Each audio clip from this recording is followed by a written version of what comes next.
Your dictation will start within 5 seconds.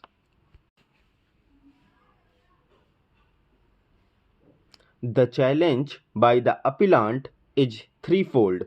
Firstly, it is contended that prior to the respondent bank acquiring the said property in an auction sale, the same had been re-entered by the Land and Development Office of the Government of India, being the lessor of the land underneath the property, and thus no title was acquired by the respondent bank, and the said property was not public premises within the meaning of section 2 under bracket E of the PP Act for the state officer of the respondent bank to pass an order with respect thereto.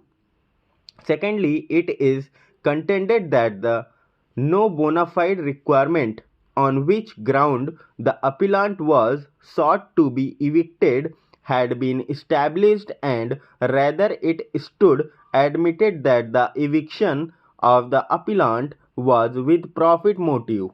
Lastly, it is contended that no proper opportunity to lead evidence was given to the appellant by the state officer of the respondent bank.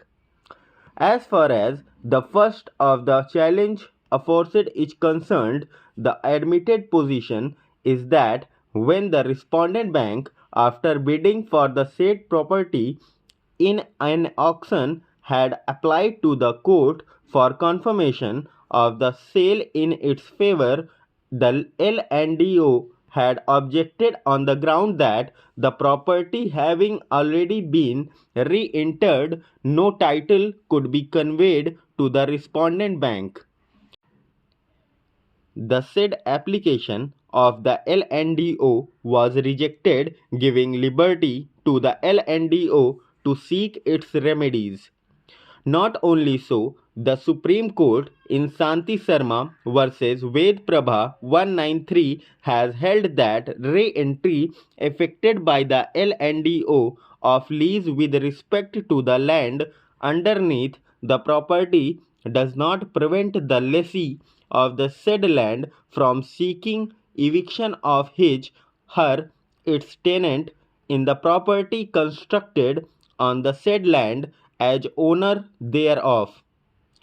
It was held that unless the L&DO pursuant to the said re-entry repossess the property, the lessee of the land is fully entitled to deal with the tenants inducted in the property constructed over the said land as owner, landlord, and the tenants of the lessee cannot challenge the title of their landlord.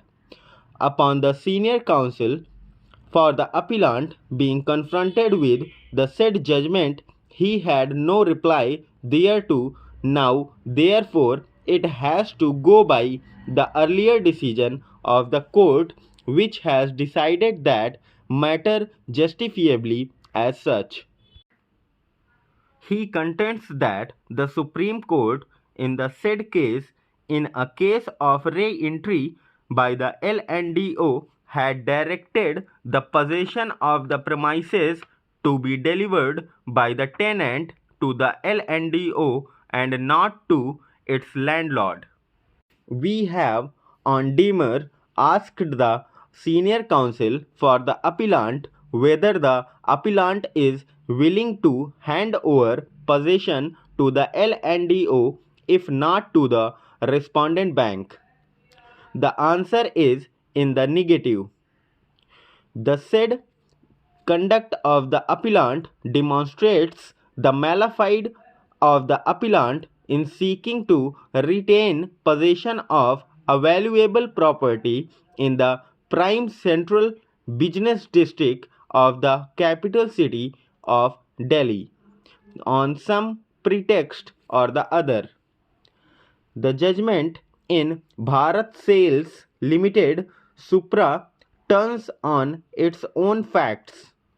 That was a case under section 14 of the Delhi Rent Control Act 1958.